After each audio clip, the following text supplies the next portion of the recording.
মানবিক দ্বিতীয় বর্ষের ছাত্রীরা আজকে সমাজবিজ্ঞান দ্বিতীয় পত্রের থেকে অধ্যায় ষষ্ঠ আলোচনা হবে এবং অধ্যায় ষষ্ঠ থেকে আজকের আলোচনা শেষ হবে। আজকের আলোচনার বিষয়টি থাকবে শহরের ক্ষমতা কাঠামো, এবং শহরের ক্ষমতা কাঠামো দিয়ে আজকে আমাদের ষষ্ঠ অধ্যায়ের আলোচনা শেষ হবে। এবং শহরের ক্ষমতা কাঠামো, বাংলাদেশের শহরের ক্ষমতা কাঠামো কেমন সে বিষয়ে আলোচনা হওয়ার পরে এই পুরো অধ্যায়ের উপরে কিছু অনুধাবন প্রশ্ন দেওয়া হবে, আজকের ক্লাসে দেওয়া হবে। তাহলে আসো শহরের ক্ষমতা কাঠামো কী সেটি আলোচনা করার আগে আমরা জেনে নিই ক্ষমতা কাঠামো কী। সাধারণত যে প্রক্রিয়া বা ব্যবস্থার মাধ্যমে ক্ষমতাকে সমাজের মধ্যে প্রয়োগ করা হয় তাকে ক্ষমতা কাঠামো বলা হয়। যে প্রক্রিয়া বা ব্যবস্থার মাধ্যমে ক্ষমতাকে আমরা সমাজের মধ্যে প্রয়োগ করি তাকে ক্ষমতা কাঠামো বলে। শহরে সমাজে ক্ষমতা প্রয়োগের প্রক্রিয়া বা ব্যবস্থার কাঠামোগত রূপই হলো শহরের ক্ষমতা কাঠামো। আর এই ক্ষমতা কাঠামো যখন শহরের সমাজে আমরা প্রয়োগ করি এবং প্রয়োগের ক্ষেত্রে যে প্রক্রিয়াটা ব্যবহার করি, কোনো ক্ষমতা কাঠামোকে যখন আমরা শহরের সমাজে প্রয়োগ করি এবং প্রয়োগ করার ক্ষেত্রে আমরা যে প্রক্রিয়াটা ব্যবহার করি সেটি হচ্ছে শহরের ক্ষমতা কাঠামো। আরেকটু ভিন্নভাবে বলা যায়, যে ব্যবস্থার মাধ্যমে শহরের মানুষের অধিকার ও ক্ষমতা প্রতিষ্ঠিত হয় তাকেই শহরের ক্ষমতা কাঠামো বলা হয়। বাংলাদেশের শহুরে সমাজের ক্ষমতা কাঠামো আমাদের মূল টপিক। শহর আর গ্রামের মানুষদের আচার আচরণ, দৃষ্টিভঙ্গি, চাহিদার মধ্যে পার্থক্য লক্ষ্য করা যায়। এসব ক্ষেত্রে পার্থক্যের সূচক হিসেবে শিক্ষা, সম্পত্তি, পেশা, জেন্ডার, সচেতনতা, সম্পৃক্ততা ও মর্যাদাকে বিবেচনা করা হয়। নিচে শহুরে সমাজের ক্ষমতা কাঠামো সম্পর্কে আলোচনা করা হলো। তো শহুরে সমাজের ক্ষমতা কাঠামো আলোচনার ক্ষেত্রে যে উপাদানগুলো বিবেচনা করা হয়েছে সেগুলো হচ্ছে সম্পত্তি, শিক্ষা, পেশা এবং জেন্ডার। মানে সম্পত্তির ভিত্তিতে শহর সমাজের ক্ষমতা কাঠামো কেমন, শিক্ষার ভিত্তিতে কেমন, পেশার ভিত্তিতে কেমন, জেন্ডারের ভিত্তিতে কেমন, আমরা সেটা আলোচনা করব। শহুরে সমাজের ক্ষমতা কাঠামো আমি যে বই থেকে আলোচনা করছি সে বইটি তোমাদের যে রেফারেন্স দেওয়া হয়েছে আমি সেখান থেকে টপিক্সটা আলোচনা করছি না, আমি অন্য একটা বই থেকে আলোচনা করছি। তবে সব বই প্রায় একই থাকে। আমি যে বই থেকে আমি স্পেসিফিক পড়তে বলছি আমি সেখান থেকে আলোচনা করছি, অন্য বই থেকেও পড়া যাবে। তবে আমি যে বই থেকে আলোচনা করছি সে বইয়ের পেজ ছবি তুলে আমি পাঠিয়ে দিব তোমাদের গ্রুপে। তাহলে প্রথমে আসো আমাদের শহর সমাজের ক্ষমতা কাঠামোর ক্ষেত্রে সম্পত্তি কী ভূমিকা রাখে আমরা সেটা আলোচনা করছি। আমরা সাধারণত জানি শহর সমাজের সম্পত্তির ভিত্তি হচ্ছে ভূমি, বাড়িঘর, ব্যবসা প্রতিষ্ঠান, আমদানি রপ্তানি প্রতিষ্ঠান এবং বিপণন ও সেবামূলক খাত, শিল্প প্রতিষ্ঠান। এসবের ভিত্তিতে শহরে সমাজে উচ্চবিত্ত, উচ্চ মধ্যবিত্ত, মধ্যবিত্ত, নিম্ন মধ্যবিত্ত ও নিম্নবিত্ত 5টি শ্রেণীর লোকবল দেখা যায় এবং এরাই শহুরে সমাজের ক্ষমতা কাঠামোকে নিয়ন্ত্রণ করে। অর্থাৎ মোদ্দা কথা হচ্ছে শহর সমাজের সম্পত্তির ভিত্তি হিসেবে কাজ করে ভূমি অর্থাৎ জমি, বাড়িঘর, ব্যবসা প্রতিষ্ঠান, আমদানি রপ্তানি প্রতিষ্ঠান, বিপণন ও সেবামূলক খাত এবং শিল্প প্রতিষ্ঠান। এসব প্রতিষ্ঠানের মাধ্যমে আমাদের সমাজে আমরা উচ্চবিত্ত, উচ্চ মধ্যবিত্ত, মধ্যবিত্ত, নিম্ন মধ্যবিত্ত, নিম্নবিত্ত এই 5টি শ্রেণীর লোকজন দেখি এবং এরাই শহরের সমাজের ক্ষমতা কাঠামোকে নিয়ন্ত্রণ করে। এরপরে শিক্ষা মানুষের জীবন জীবিকার সাথে মর্যাদারও পরিবর্তন করে থাকে। অর্থাৎ শিক্ষিত মানুষ সে আলাদাভাবে তার উপার্জনের ব্যবস্থা করতে পারে এবং এর সাথে সাথে শিক্ষার মাধ্যমে সে তার মর্যাদারও পরিবর্তন করতে পারে। শিক্ষাকে কেন্দ্র করে বিভিন্ন পেশাজীবী শ্রেণীর বিকাশের সাথে সাথে পেশাভিত্তিক বিশেষজ্ঞ শ্রেণীর উদ্ভব ঘটে। এরা একদিকে সিভিল সোসাইটির সদস্য হিসেবে ভূমিকা রাখে, অর্থাৎ নাগরিক সমাজের সদস্য হিসেবে ভূমিকা রাখে, আবার অন্যদিকে রাজনৈতিক দলের সক্রিয় সদস্য হিসেবে ভূমিকা পালন করে। অর্থাৎ রাজনৈতিক দলের যারা সক্রিয় সদস্য তারা সবাই শিক্ষিত কম বেশি। তো শহর সমাজে আমরা দেখি যে শিক্ষার মাধ্যমেও ক্ষমতার আর ক্ষমতা কাঠামো আর রূপ নেয় শিক্ষার মাধ্যমে। যারা শিক্ষিত ব্যক্তি তারা এক ধরনের মর্যাদার অধিকারী হয়, এটা তাদেরকে ক্ষমতাবান করে তোলে এবং তারা আলাদা পেশাজীবী শ্রেণী হিসেবে তৈরি হতে পারে এবং তারা রাজনৈতিক দলের সক্রিয় সদস্য হতে পারে এবং তারা নাগরিক সমাজের সদস্য হিসেবে আলাদাভাবে ভূমিকা রাখতে পারে। এরপরে পেশা। নগর সমাজে পেশাভিত্তিক সংগঠনের বিকাশের মাধ্যমে শহুরের সমাজের ক্ষমতা কাঠামোতে গুরুত্বপূর্ণ ভূমিকা পালন করে থাকে। ইদানিংকালের রাজনীতিতে ব্যবসায়ী বিভিন্ন পেশাজীবীর অংশগ্রহণ ক্ষমতা কাঠামোতে পরিবর্তনের সূচনা করেছে। মানে যেটা মোদ্দা কথা হচ্ছে যে পেশাভিত্তিক সংগঠনের বিকাশের মাধ্যমে শহর সমাজে ক্ষমতা কাঠামো আলাদা রূপ নেয় বা গুরুত্বপূর্ণ ভূমিকা পালন করে। তবে আজকাল রাজনীতিতে বিভিন্ন ব্যবসায় পেশাজীবীর অংশগ্রহণ ক্ষমতা কাঠামোতে পরিবর্তনের সূচনা করেছে। যেমন রাজনীতিতে কৃষক লীগ থাকবে, কৃষক লীগ রাজনীতিতে কৃষক লীগ থাকবে, কৃষকরা একটা পেশাজীবী শ্রেণী। অথবা তোমার শিল্প প্রতিষ্ঠানের আলাদা কিছু রাজনীতির কর্মী থাকবে শিল্প প্রতিষ্ঠানে, তারা সেখানে শ্রমজীবী হিসেবে কাজ করছে। তারা তাদের মানে শিল্প প্রতিষ্ঠানে যে কাজ করছে সেটা তাদের পেশা। এভাবে তারা তাদের পেশার মাধ্যমে তারা, যেমন চিকিৎসক যারা ডাক্তারি পেশা, এটা তাদের আলাদা একটা পেশা। আজকাল ডাক্তারদের মাঝেও আমরা রাজনীতিতে অংশগ্রহণের প্রভাব দেখছি। এরপরে জেন্ডারের মাধ্যমে কিভাবে শহর সমাজে ক্ষমতা কাঠামো ব্যবহার করা হয়।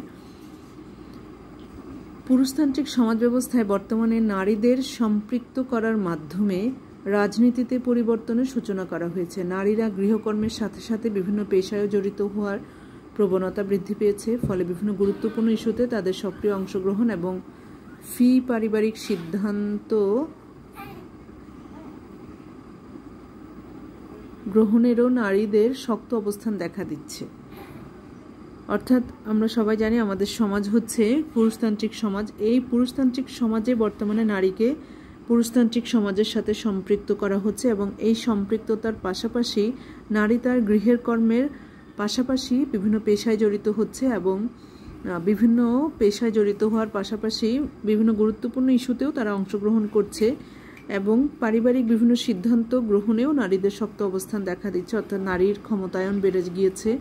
শহরের ক্ষমতা কাঠামোতে নারীর ক্ষমতায়ন দেখা যাচ্ছে পরিবারগুলোতে, যা নারীদেরকে মর্যাদাবান করার মাধ্যমে জেন্ডার হিসেবে বিবেচনা করা হচ্ছে। তো এটি ছিল আমাদের আজকের শহর সমাজের ক্ষমতা কাঠামোর আলোচনা। এটা খুব বড় কোনো টপিক না এবং কোনো কঠিন কোনো টপিক না।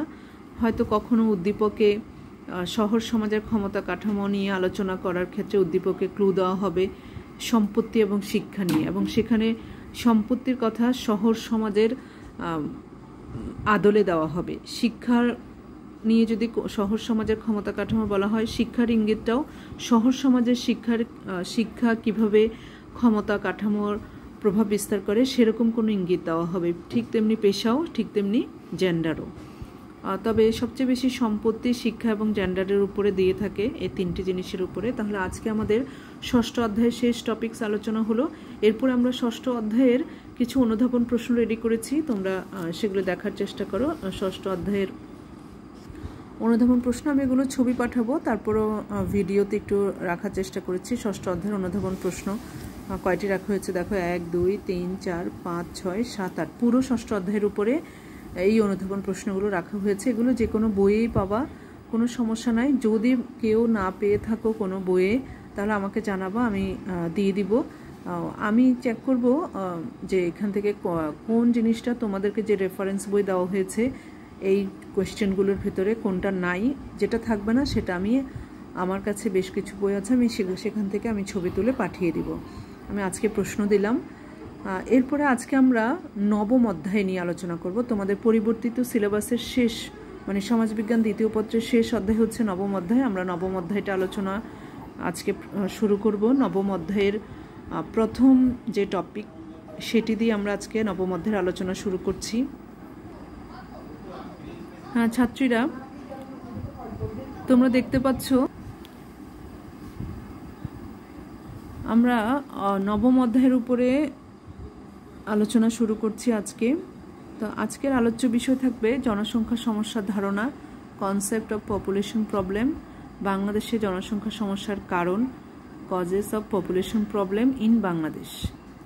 তাহলে প্রথমে বাংলাদেশে জনসংখ্যা সমস্যা কি, মানে অর্থাৎ জনসংখ্যা সমস্যার ধারণা কি সেটা আমরা আলোচনায় রাখবো। তবে আমি জনসংখ্যা সমস্যার ধারণাটা তোমাদেরকে যে বুক রেফারেন্স দিয়েছি, দুটো বইয়ের যে কোনো একটিতে আছে, আমি সেই বইয়েরই থেকে আমি এখন আলোচনা করব এবং সেই বইয়ের পেজ আমি দেখাচ্ছি। সেখান থেকে আলোচনা, মানে এই ধারণাটা বা এই জনসংখ্যা সমস্যার সংজ্ঞাটা তোমরা এখান থেকে পড়তে পারবে। তারপরে আমরা বাংলাদেশে জনসংখ্যা সমস্যার কারণ আলোচনা করব। তাহলে আসো প্রথমে জনসংখ্যা সমস্যার ধারণা দিয়ে আমরা আমাদের আজকে নবম অধ্যায় শুরু করছি। ছাত্রীরা দেখতে পাচ্ছ জনসংখ্যা সমস্যার ধারণা, এটা তোমাদেরকে যে বুক রেফারেন্স দিয়েছি দুটো বই, সেই দুটো বইয়ের একটি থেকে আমি আলোচনা রেখেছি। জনসংখ্যা সমস্যার ধারণা কি, কনসেপ্ট অফ পপুলেশন প্রবলেম। রাষ্ট্র বা সমাজের সবচেয়ে প্রয়োজনীয়, গুরুত্বপূর্ণ এবং অপরিহার্য উপাদান বলা হয় জনসংখ্যাকে। কোনো রাষ্ট্রে জনসংখ্যা তখনই সমস্যা হিসেবে চিহ্নিত হবে যখন তার সম্ভাব্য সম্পদ ও জনসংখ্যার মাঝে ব্যাপক সামঞ্জস্যহীনতা দেখা দেবে।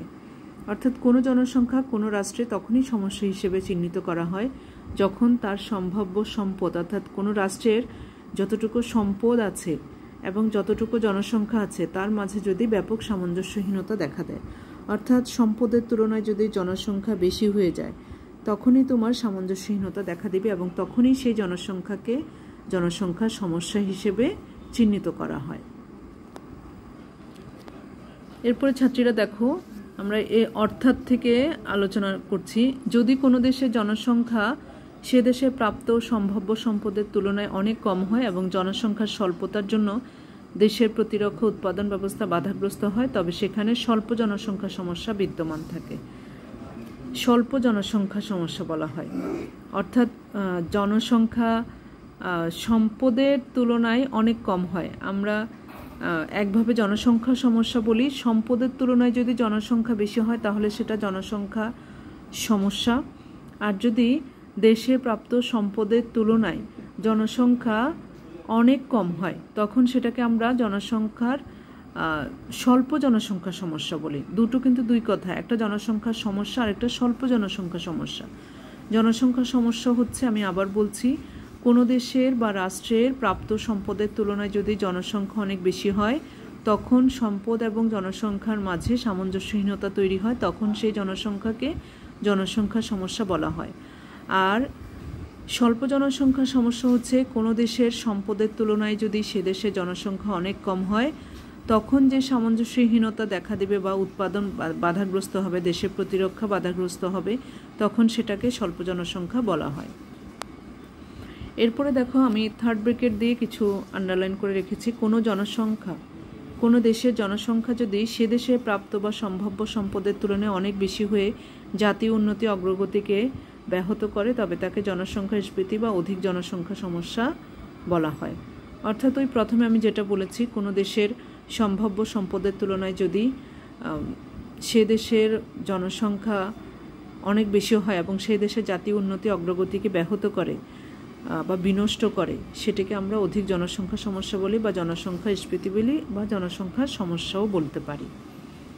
অর্থনীতিবিদ আর ম্যালথাসের মতে আমরা যেটা বলতে পারি, and easy on the principal of population গ্রন্থে তিনি বলেছেন, যদি কোনো দেশের জনসংখ্যা সে দেশের মোট খাদ্য উৎপাদনের চেয়ে বেশি হয় তবে জনসংখ্যার এমন পরিস্থিতিকে জনসংখ্যা স্ফীতি বলা হয়, অর্থাৎ জনসংখ্যার সমস্যা বলা হয়।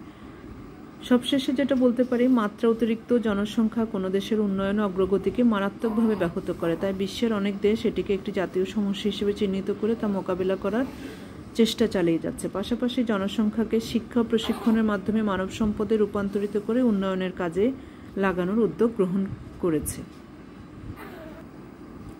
ছাত্রীরা, এটা ছিল আমাদের জনসংখ্যা সমস্যার ধারণা। এখন আমরা বাংলাদেশের জনসংখ্যা সমস্যার কারণ আলোচনা করব।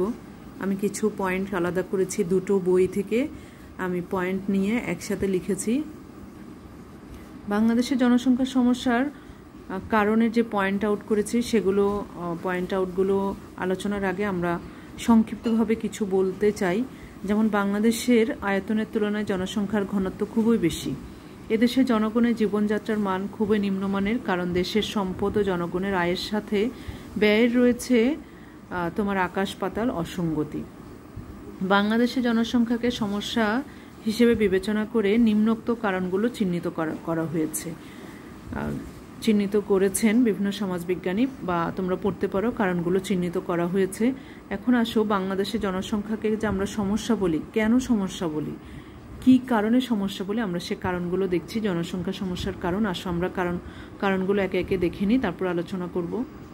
ছাত্রীরা, কারণগুলো হচ্ছে: 1 নম্বর প্রাকৃতিক কারণ, 2 জৈবিক কারণ, 3 অর্থনৈতিক কারণ, 4 অপরিকল্পিত শিল্পায়ন, নগরায়ন, ত্রুটিপূর্ণ শিক্ষা ব্যবস্থা, কর্মসংস্থানের অভাব, ধর্মীয় কারণ, কৃষি জমির স্বল্পতা, খণ্ডবিখণ্ডতা, নির্ভরশীল জনসংখ্যার আধিক্য। আরেকটা পয়েন্ট, 11 নম্বর পয়েন্ট আমি লিখে দিব, সেটি হচ্ছে বহুবিবাহ বাল্যবিবাহ। 11 নম্বর পয়েন্টটা হবে, আমি লিখে দিব। আসো আমরা 1 নম্বর পয়েন্টটা আলোচনা করছি যে প্রাকৃতিক কারণে কেন জনসংখ্যা সমস্যা হচ্ছে। 1 নম্বর পয়েন্ট, ছাত্রীরা, এখানে যে 11টা পয়েন্ট রাখা হয়েছে, আমি 11টা পয়েন্ট কিন্তু নির্দিষ্ট একটা বই থেকে রাখিনি, আমি 2টো বই থেকে রেখেছি। একটা বই তোমাদের রেফারেন্স বই, আর একটা হচ্ছে আমার কাছে যে একটি বই আছে সেখান থেকে নিয়ে রেখেছি। 1 নম্বর যে প্রাকৃতিক কারণ আমি এখন আলোচনা করব তোমাদের সাথে। এই প্রাকৃতিক কারণটা কিন্তু যে বই থেকে রাখা হয়েছে এটি তোমাদের কাছে আছে, আমি বুক রেফারেন্স দিয়েছি এটি। প্রাকৃতিক কারণ কি, এই কারণে কেন বাংলাদেশের জনসংখ্যাকে আমরা সমস্যা বলি, সেটা আমরা আজকে জানব। বাংলাদেশের জনসংখ্যা বৃদ্ধির ক্ষেত্রে প্রাকৃতিক 2টি কারণকে দায়ী করা হয়, একটি হচ্ছে ভৌগোলিক পরিবেশ, আরেকটি জলবায়ু। আমরা এই দেশকে নদীমাতৃক বা পলিমাটির দেশ বলে থাকি। এই কারণে এখানে বসতি স্থাপন ও জীবনধারণ সহজ ও আরামদায়ক হয়। মানুষ সহজেই প্রাকৃতিক পরিবেশের সাথে খাপ খায় না এবং বংশ বিস্তারে ভূমিকা রাখে। তাছাড়া এখানকার জলবায়ু আমরা জানি নাতিশীতোষ্ণ। এই জলবায়ুর প্রভাবে এখানকার মানুষ অল্প বয়সে প্রজনন ক্ষমতা লাভ করে। এখানকার মৌসুমী আবহাওয়ার কারণে ভালো ফসল উৎপাদন হয়, যা জনগণের জীবনধারণকে সহজ করেছে। এখানে অল্প পরিশ্রমে খাদ্যের নিশ্চয়তা, অন্যদিকে অধিক প্রজনন ক্ষমতা জনসংখ্যা বৃদ্ধিকে ত্বরান্বিত করেছে। মোদ্দা কথা হচ্ছে, এখানকার যে জলবায়ু, এই জলবায়ুতে নারীর প্রজনন ক্ষমতা বা নারী পুরুষের প্রজনন ক্ষমতা বেশি থাকে, এবং এই প্রজনন ক্ষমতার কারণে জনসংখ্যা বৃদ্ধি পাচ্ছে। এবং এইখানকার যে আবহাওয়া, সেই আবহাওয়ার কারণে ফসল উৎপাদন ভালো হয় এবং জনগণ খুব দ্রুত ফসল উৎপাদন করে খাদ্যের নিশ্চয়তা পায়। সে কারণেও যে খাদ্যের নিশ্চয়তা আছে, তাহলে তারা অধিক জনসংখ্যা বৃদ্ধি করলে কোনো সমস্যা নাই, এটি মনে করছে। এবং এই কারণে জনসংখ্যা অনেক বেশি বেড়ে গিয়ে জাতীয় এতে তোমার উন্নতির ক্ষেত্রে ব্যাঘাত ঘটাচ্ছে, এবং সেই কারণে আমরা জনসংখ্যাকে একটি সমস্যা বলছি। ছাত্রীরা, 2 নম্বর জৈবিক কারণ, ভৌগোলিক অবস্থান, খাদ্যাভ্যাস, জীবন প্রণালীর কারণে এদেশে নারীদের প্রজনন ক্ষমতা অনেক বেশি অন্য অনেক দেশের তুলনায়। আমরা এই কিছুক্ষণ আগেও সেটা বুঝিয়েছি। আমাদের দেশে মেয়েরা অধিক সন্তান ধারণে সক্ষম বলে প্রতি বছর জনসংখ্যা বৃদ্ধির গতি দ্রুততর হচ্ছে, এবং এই দ্রুত জনসংখ্যা আমাদের বাংলাদেশের জনসংখ্যা সমস্যা হিসেবে রূপ নিচ্ছে। বাংলাদেশের জনসংখ্যা বৃদ্ধির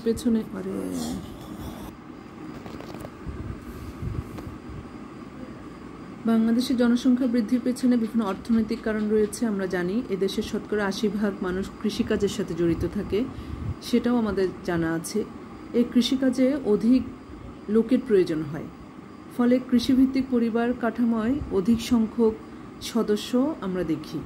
আবার এসব পরিবার পুত্র সন্তানের প্রত্যাশায় অধিক সন্তান জন্ম দিয়ে থাকে। এসব পরিবারের পিতামাতা মনে করেন পুত্র সন্তানে তাদের বংশ পরিচয় এবং এরাই পূর্বপুরুষের পেশা ধরে রাখতে পারবে, অর্থাৎ কৃষিকাজকে ধরে রাখতে পারবে।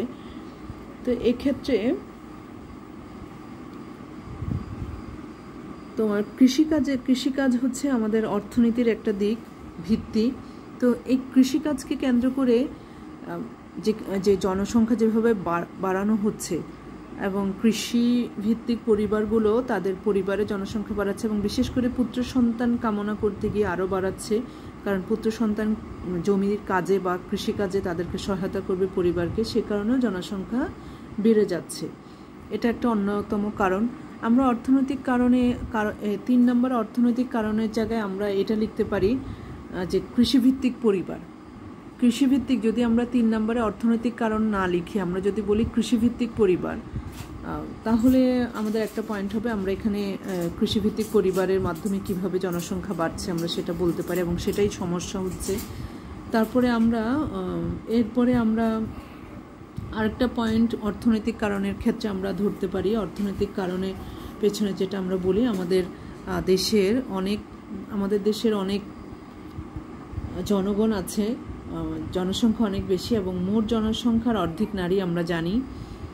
এই বিশাল জনগোষ্ঠীর মধ্যে কর্মসংস্থানের অভাবে সবচেয়ে বেশি ভোগে নারী, কারণ নারী কর্মসংস্থানের সাথে এখনও অনেক নারী কর্মসংস্থানের সাথে সম্পৃক্ত না হওয়ায় তারা অনেকেই তোমার হাউসওয়াইফ অর্থাৎ গৃহিণী হিসেবেই আছে বাসায়, এবং গৃহিণী হিসেবে থাকার কারণে তারা ঘন ঘন সন্তান উৎপাদন এবং লালন পালনে অধিক মনোযোগী হয়ে ওঠে, ফলে জনসংখ্যা বৃদ্ধি ত্বরান্বিত হয়। অর্থাৎ নারী কর্মসংস্থানের সাথে সম্পৃক্ত না থাকার কারণে, তারা বেশিরভাগ সময় বাসায় থাকার কারণে বা গৃহে থাকার কারণে তারা সন্তান জন্ম দিয়ে লালন পালনের সুবিধা ভোগ করছে। এই কারণে তারা অনেক বেশি সন্তান জন্ম দিচ্ছে এবং জনসংখ্যা বাড়িয়ে যাচ্ছে, এবং এটি সমস্যার কারণ হয়ে যাচ্ছে, কারণ এটি জাতীয় উন্নতিতে ব্যাঘাত ঘটাচ্ছে।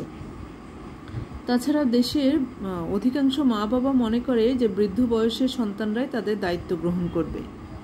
সন্তানরা এই দায়িত্ব গ্রহণের ক্ষেত্রে এ ধরনের এখানে একটা এই পয়েন্টটা আমরা 10 নম্বরে গিয়ে আলোচনা করি। 10 নম্বরে আলোচনা করা যাবে নির্ভরশীল জনসংখ্যার আধিক্য। এখানে আলোচনা করব নির্ভরশীল জনসংখ্যাটা কি, আমরা সেখানে বলবো। তাহলে আসো আমরা অপরিকল্পিত শিল্পায়নটা কি 4 নম্বর, সেটা আমরা দেখি। অপরিকল্পিত শিল্পায়নটা কি? অপরিকল্পিত শিল্পায়ন। বাংলাদেশের শিল্পায়নের সঠিক কোনো নীতিমালা নেই, যেখানে সেখানে গড়ে উঠেছে শিল্প কারখানা, এবং এই সমস্ত শিল্প কারখানা চালানোর মতো যে অভিজ্ঞতা প্রয়োজন তা আমাদের দেশের অনেক জনগণের নেই। আবার শ্রমিকের শ্রমের মূল্য বেশি দিতে নারাজ মালিক পক্ষ। অনভিজ্ঞ শিশুরা যোগ দিচ্ছে ভারী ভারী শিল্প কারখানায়, ফলে সামাজিক সমস্যাসমূহ দিন দিন বেড়েই চলছে। অর্থাৎ শিল্প কারখানাগুলোতে যে নীতিমালা নেই, এখানে মানে কতটুকু বয়সের লোক নিয়োগ করতে হবে কাজের জন্য, এখানে ছোট ছোট ছেলে মেয়েদেরকে নিয়োগ দিয়ে অল্প পারিশ্রমিকে অনেক কাজ করে নিতে পারে, এবং দরিদ্র পরিবারের বাবা মাও অনেক সন্তান জন্ম দিয়ে তাদেরকে অল্প বয়সে কাজে পাঠাচ্ছে এই ধরনের শিল্প কারখানাগুলোতে। এবং এই দরিদ্র পরিবারের বাবা মায়ের যে চিন্তাভাবনা যে অল্প বয়সে সন্তানকে রুজি রোজগারে পাঠাতে পারছে, সে কারণেও দেখা যাচ্ছে বাংলাদেশের জনসংখ্যা বৃদ্ধি ভয়াবহ রূপ নিয়েছে এবং সমস্যা হিসেবে দেখানো হচ্ছে। এরপরে অপরিকল্পিত নগরায়ন। অপরিকল্পিত নগরায়ন জনসংখ্যার উপর বিরাট প্রভাব বিস্তার করে থাকে। নগর জীবনের মোহে গ্রাম থেকে মানুষ পুল ও পুশ ফ্যাক্টরের মাধ্যমে নগরে পাড়ি জমে, অর্থাৎ গ্রাম থেকে মানুষকে ঠেলে দিচ্ছে শহরে, আর শহর টেনে নিচ্ছে, একটা থেকে ঠেলে দিচ্ছে, গ্রাম থেকে ঠেলে দিচ্ছে, শহর তাদেরকে টেনে নিচ্ছে। নগরের পরিবেশের সাথে খাপ খাওয়াতে তাদের খেতে হিমশিম হয়। পাশাপাশি নগরে বর্ধিত জনসংখ্যার চাপ, সুন্দর অট্টালিকার পাশে গড়ে উঠেছে বস্তি, এভাবেই ক্রমাগতভাবে দিন দিন বৃদ্ধি পাচ্ছে জনসংখ্যার সমস্যা। অর্থাৎ গ্রাম থেকে জনসংখ্যা বা জনগণ শহরে পাড়ি জমাচ্ছে, এবং শহরে জনসংখ্যা যে ক্রমাগত বৃদ্ধি বা চাপ আসছে, এটা শহরের জন্য এক ধরনের সমস্যা এসে যাচ্ছে। এবং সমস্যাটা কি? ওই যে বস্তি গড়ে উঠছে, যেখানে সেখানে বস্তি গড়ে উঠছে, অনেক বড় 14 তলা 15 তলা অ্যাপার্টমেন্ট বা ভবনের পাশে, বহুতল ভবনের পাশেই দেখা যাচ্ছে যে বস্তি গড়ে উঠেছে। এটা একটা সমস্যা। এরপরে কর্মসংস্থানের অভাব আমাদের 7 নম্বর পয়েন্ট। বাংলাদেশের জনসংখ্যা যে গতিতে বৃদ্ধি পাচ্ছে সে গতিতে আসলে কর্মসংস্থান হচ্ছে না। পাশাপাশি আধুনিক প্রযুক্তির আবির্ভাবের ফলে 5 জনের কাজ একজনের পক্ষে করা সম্ভব হচ্ছে। ক্রমবর্ধমান জনসংখ্যার চাপ অনুযায়ী কর্মসংস্থানের অভাবের ফলে জনসংখ্যার সমস্যা দিন দিন বৃদ্ধি পাচ্ছে। অর্থাৎ এটা মধ্য কথা হচ্ছে যে পরিমাণ জনসংখ্যা আছে সে পরিমাণ কর্মসংস্থান নেই। একটা কারণ হচ্ছে তোমার আধুনিক যন্ত্রপাতি বা প্রযুক্তি, আধুনিক প্রযুক্তির কারণে যে কাজে 5 জন লোকের প্রয়োজন হতো সেই কাজ এখন যন্ত্র চালাতে পারছে একজন মানুষ করে দিচ্ছে। 5 জনের প্রয়োজন হচ্ছে না। 5 জনের ভিতরে যেখানে 5 জন লাগতো সেখানে এখন একজন করে দিচ্ছে, বাকি 4 জন মানুষ বেকার হচ্ছে, তাদের কর্মসংস্থান নাই। তো এই কর্মসংস্থানের অভাব অর্থাৎ যারা বেকার, এই জনসংখ্যাটা এক ধরনের সমস্যা তৈরি করছে। তাদের ভিতরে দারিদ্রতা এসে যাচ্ছে, তারা বিভিন্ন ধরনের অপরাধমূলক কাজে নিয়োজিত হয়ে যাচ্ছে। তাহলে কর্মসংস্থানের অভাবে তো সেটি হচ্ছে। এরপরে 8 নম্বর ধর্মীয় কারণ। ধর্মীয় কারণটা কি? বাংলাদেশের ধর্মপ্রাণ মানুষের বিরাট একটা অংশ পরিবার গঠন, বিবাহ, সন্তান জন্মদান সব কিছুতেই ধর্মীয় সংস্কৃতির ব্যাখ্যা জানে না। তারা মনে করে সৃষ্টিকর্তাই সব কিছুর পরিচালনা নিয়ন্ত্রণ করবেন, যিনি মুখ দিয়েছেন তিনিই আহার যোগাবেন, তিনি আহার দিবেন। ধর্মীয় গোঁড়ামি, কুসংস্কারে বিশ্বাস এবং ধর্মীয় মূল্যবোধ জনসংখ্যা বৃদ্ধির সাথে সম্পর্কিত। অর্থাৎ ধর্মীয় যে মূল্যবোধ, সেই মূল্যবোধটাকে কুসংস্কারে পরিণত করেছে বাংলাদেশের মানুষ। তার এমন কিছু ধর্মপ্রাণ মানুষ রয়েছে, তারা ধর্মকে পুঁজি করে শুধু সন্তান জন্ম দিয়ে যাচ্ছে, কারণ তারা মনে করছে যিনি মুখ দিয়েছেন, যিনি সন্তান দিচ্ছেন, তিনিই সেই সন্তানের জন্য আহার যোগাবেন। তো সেক্ষেত্রে সন্তানের জন্য তিনিই আহার যোগাবেন, কিন্তু সে আহারের জন্য তো মানুষকে ব্যবস্থা করতে হবে, ফিকির করতে হবে। এই বোধ শক্তিটুকু কিন্তু যারা ধর্মপ্রাণ মানুষ আছে তাদের ভিতরে কিন্তু এইটি কাজ করে না। তাদের ভিতরে ওই আগের বাক্যটি কাজ করে, যিনি মুখ দিয়েছেন তিনি আহার দিবেন। তো এরকম চিন্তাভাবনা বা ধর্মীয় গোঁড়ামি, কুসংস্কারের কারণে জনসংখ্যা অহরহ বেড়েই যাচ্ছে এবং এটি বিভিন্ন জায়গায় সমস্যা তৈরি করছে। এরপরে কৃষিজমির স্বল্পতা, খণ্ড বিখণ্ডতা। কৃষিজমির স্বল্পতা এবং খণ্ড বিখণ্ডতা, যেমন আমাদের ক্রমবর্ধমান জনসংখ্যার চাপে কৃষিভূমি কমতে শুরু করেছে এবং উত্তরাধিকার নীতির ফলে ভূমিগুলো খণ্ড বিখণ্ড হচ্ছে। ক্রমবর্ধমান জনসংখ্যা কাজের অভাবে মৌসুমি বেকার, প্রচ্ছন্ন বেকার, আবার কেউ কেউ বেকার হিসেবে অলস জীবনযাপন করতে বাধ্য হচ্ছে। এভাবে এদেশে জনসংখ্যা সমস্যা দিন দিন বৃদ্ধি পাচ্ছে। অর্থাৎ জনসংখ্যা যেভাবে বাড়ছে সেক্ষেত্রে কৃষি জমিও কিন্তু খণ্ড বিখণ্ড হয়ে যাচ্ছে। যেমন একটা সময় একটা বাবার 10 বিঘা জমি ছিল, তার সন্তান ছিল 4টি, এবং সেই 4টা সন্তানের ঘরে যদি পুত্র সন্তান 4 জন ছিল, সেই 4 জনের প্রত্যেকের ঘরে যদি 4 জন করে সন্তান জন্ম নেয় তাহলে 4 16 জন। সেই 16 জন উত্তরাধিকার আসাতে সেই 10 বিঘা জমি কিন্তু খণ্ড বিখণ্ড হচ্ছে। এভাবে সেই 16 জন থেকে আবার হয়ে যাচ্ছে, যদি একজনের ঘরে 2টো করে সন্তান হয়, 16 দুগুণে 32 জন। 32 জন আবার তাদের জমিগুলোকে ভাগ বাটোয়ারা করে নিচ্ছে। এভাবে কৃষি জমি বসত বাড়ি ছাড়াও কৃষি জমিও বসত বাড়িতে রূপ নিচ্ছে। কৃষি জমিতেও মানুষ বাড়িঘর তৈরি করছে। তাহলে কৃষিকাজ থেকে তারা বঞ্চিত হচ্ছে এবং তারা তাদের কৃষি পেশা থেকে বঞ্চিত হচ্ছে এবং তারা দারিদ্র্য সীমার কাছাকাছি পৌঁছে যাচ্ছে। তো এই জন্য বলা হচ্ছে যে কৃষি জমির স্বল্পতা, খণ্ড বিখণ্ডতাও আমাদের যে জনসংখ্যার কারণে যে জিনিসটা, এটা জনসংখ্যার সমস্যা তৈরি করছে। নির্ভরশীল জনসংখ্যার আধিক্য, আমরা কিছুক্ষণ আগে যেটা বলছিলাম যে নির্ভরশীল জনসংখ্যার আধিক্য, সেটা আমরা বলার চেষ্টা করছি। ছাত্রীরা যেটা বলছিলাম যে নির্ভরশীল, আমাদের দেশের অধিকাংশ বাবা মা মনে করেন বৃদ্ধ বয়সের সন্তানরাই তাদের দায়িত্ব গ্রহণ করবে। এই নির্ভরশীল মানসিকতা জনসংখ্যা বৃদ্ধির সহায়ক। দারিদ্র্য জনসংখ্যা বৃদ্ধির একটি গুরুত্বপূর্ণ কারণ। দারিদ্র্যের কারণে এদেশের একটি বিরাট সংখ্যক জনগোষ্ঠী জীবনযাত্রার মান সম্পর্কে সচেতন নয়। ফলে তারা ছোটোখাটো ঘরে বা বস্তিসহ নানাভাবে জীবন কাটাতে অভ্যস্ত। এসব স্থানে সন্তান প্রতিপালনও তেমন ব্যয় নেই, ফলে তারা অধিক সংখ্যক সন্তান উৎপাদন করে থাকে এবং এটি একসময় সমস্যায় রূপ নেয়। অর্থাৎ নির্ভরশীল জনসংখ্যার কারণে, নির্ভরশীল যেমন বাবা মা সন্তানের উপর নির্ভরশীল থাকার কারণে তারা অধিক সন্তান জন্ম দিচ্ছে এবং অধিক সন্তান জন্ম দেওয়ার প্রেক্ষিতে সেই সন্তানের থেকেই কিন্তু অধিক সন্তান জন্ম দেওয়ার ফলে সেই সন্তানকে শিক্ষিত করা যাচ্ছে না, সেই সন্তানের পুরোপুরি ভরণ পোষণ করা যাচ্ছে না এবং সেখানে দারিদ্রতা দেখা দিচ্ছে এবং দারিদ্রতার ফলে তারা খুব নিম্নমানের জীবন যাপন করছে এবং তারা তাদের জীবনযাপন সম্পর্কে খুব একটা সচেতনও থাকে না। আমরা যদি নির্ভরশীল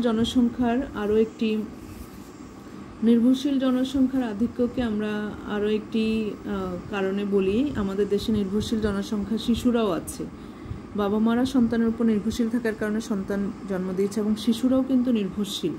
এই শিশুরা যে নির্ভরশীল, এই নির্ভরশীলতার কারণে তারা এই নির্ভরশীল জনসংখ্যা কিন্তু একসময় তাদের মৌলিক প্রয়োজন মেটাতে পারছে না এবং মৌলিক প্রয়োজন মেটানোর জন্য উপার্জনক্ষম লোকদের উপরে তারা নির্ভর করে এবং এই নির্ভরতার কারণেও জনসংখ্যা সমস্যা প্রকট আকার রূপ নিচ্ছে। আমরা 11 নম্বর পয়েন্ট বলেছিলাম যে বহুবিবাহ এবং বাল্যবিবাহ, এই পয়েন্টটা আমরা রাখবো 11 নম্বর। আমি পয়েন্টটা লিখে দিচ্ছি। ছাত্রীরা, বাল্যবিবাহ বহুবিবাহ পয়েন্ট 11 নম্বর। আমাদের বাংলাদেশে এমন অনেক মেয়ে আছে খুব অল্প বয়সে বিয়ে হচ্ছে এবং এত অল্প বয়সে বিয়ে হওয়াতে সেই মেয়েটা সন্তান জন্মদানের জন্য অনেক বেশি সময় পাওয়াতে সে কিন্তু এ ধরনের বাল্যবিবাহ হয়েছে এরকম নারী কিন্তু অনেক সন্তান জন্ম দেয়, কারণ সে সন্তান জন্মদানের জন্য অনেক বেশি সময় পাচ্ছে। এই কারণে বাংলাদেশের জনসংখ্যা একদিকে বৃদ্ধি পাচ্ছে এবং এটি একটা সময় সমস্যায় রূপ নিচ্ছে। কারণ এই বাল্য বিবাহের কারণে যে নারী এত বেশি সন্তান জন্ম দিচ্ছে, একসময় এই নারী কিন্তু তার বিভিন্ন রকম শারীরিক এবং মানসিক অসুবিধায় ভুগবে একটা সময়। এবং বহুবিবাহ, আমাদের দেশে একের অধিক বিবাহের আধিক্য আমরা অনেক সময় দেখি। একের অধিক বিবাহের কারণে একজন পুরুষের যদি দুটো স্ত্রী থাকে, একটা স্ত্রী প্রথম পক্ষের সংসারে যদি তার 4টি সন্তান জন্ম দেয়, পরের পক্ষের সংসারে যদি 3টি সন্তানও জন্ম নেয়, তাহলে 4 আর 3 7জন সন্তানের জন্মদাতা হিসেবে একজন পুরুষ থাকছে। তো এই ক্ষেত্রে সেই একজন বাবা 7জন সন্তানের ভরণ পোষণ চালানো কিন্তু অনেক সময় সম্ভবপর হয় না এবং সেখানে বিভিন্ন রকমের পারিবারিক কলহ লেগে থাকে, পারিবারিক দ্বন্দ্ব, অভাব অনটন লেগে থাকে। সেই সন্তানদেরকে ভালো করে শিক্ষা ব্যবস্থার আলোকে শিক্ষিত করতে পারছে না, ভালো করে খাওয়াতে পড়াতে পারছে না, সামাজিকীকরণ শিক্ষাও দিতে পারছে না, ভালো জায়গায়ও রাখতে পারছে না, আচরণগত সমস্যাও তৈরি হচ্ছে সে সন্তানদের মাঝে। তো এক্ষেত্রে অনেক সময় আমরা দেখি ডিভোর্সের কারণেও বহুবিবাহ হচ্ছে। একজন পুরুষ প্রথম একজন নারীকে বিয়ে করার প্রেক্ষিতে দুজনে ডিভোর্স হয়ে যায়, দুজনে আবার দ্বিতীয় বিয়ে করছে এবং দ্বিতীয় বিয়ে করার ক্ষেত্রে প্রথম সংসারে তাদের যে সন্তান থাকে, দুজন যখন আবার বিয়ে করছে, এক পুরুষ যখন বিয়ে করছে, সে পুরুষ পরবর্তী দ্বিতীয় বিয়েতে তার আবার সন্তান হচ্ছে এবং প্রথম পক্ষে যে বিয়ে ছিল সেই স্ত্রীও আবার যদি বিয়ে করে, দ্বিতীয় বিয়ে করে, তার দ্বিতীয় পক্ষের স্বামীর সংসারেও তার সন্তান জন্ম নিচ্ছে। এভাবে কিন্তু বহুবিবাহের কারণে সন্তান অর্থাৎ জনসংখ্যা বেড়ে যায় এবং এই জনসংখ্যা কিন্তু একসময় এই যে নারী পুরুষের বিবাহ বিচ্ছেদের পরে বহুবিবাহ, তারা দ্বিতীয় বিয়ে করছে, এই বিয়ের প্রেক্ষিতে যে সন্তান আসছে, এই প্রথম বিবাহের প্রেক্ষিতে তাদের যে সন্তান ছিল, সেই সন্তান কিন্তু তাদের বাবা মা তার বাবা এবং মায়ের সান্নিধ্য হারাচ্ছে, কারণ বাবাও দ্বিতীয় বিয়ে করছে, মাও দ্বিতীয় বিয়ে করছে এবং এই সন্তান ব্রোকেন ফ্যামিলিতে বেড়ে ওঠে, না পাচ্ছে বাবার সান্নিধ্য, বাবার ভালোবাসা সঠিকভাবে, না পাচ্ছে মায়ের ভালোবাসা সঠিকভাবে। এই ধরনের সন্তানরা কিন্তু একসময় বিচ্যুতিমূলক আচরণ এবং অপরাধমূলক আচরণ, সমাজে বিভিন্ন রকমের খারাপ আচরণ বা খারাপ কর্মকাণ্ডে লিপ্ত হচ্ছে, কারণ তার ভিতরে সঠিক শিক্ষাটা দেওয়ার মতো বাবা মায়ের সান্নিধ্য সে পায়নি। তো এইভাবে বহুবিবাহের কারণেও আমাদের দেশে জনসংখ্যা বৃদ্ধি পায় এবং একটা সময় জনসংখ্যা সমস্যা হিসেবে রূপ নেয়, কারণ এই জনসংখ্যা বহুবিবাহের ফলে জনসংখ্যা যখন বাড়ে, সেটা অপরাধ কর্ম তৈরি করে বা লিপ্ত হয় এবং বাল্যবিবাহের ফলে যে জনসংখ্যা বাড়ছে, সেখানে একজন নারী অনেক সন্তান জন্ম দিচ্ছে, অনেক সময় পাচ্ছে সে কারণে, এবং সঠিকভাবে কিন্তু সে সন্তানদেরকে লালন পালন করতে পারছে না, আচার ব্যবহার শেখাতে পারছে না, এবং এই নারী কিন্তু একটা সময় মানসিক এবং শারীরিকভাবে অসুস্থ হয়ে পড়ে। এটা এক ধরনের সমস্যা, এবং মাতৃমৃত্যুর হারেও যায়। মাতৃমৃত্যুর হার শিশু মৃত্যুর কারণও হয়ে পড়ে বাল্যবিবাহে।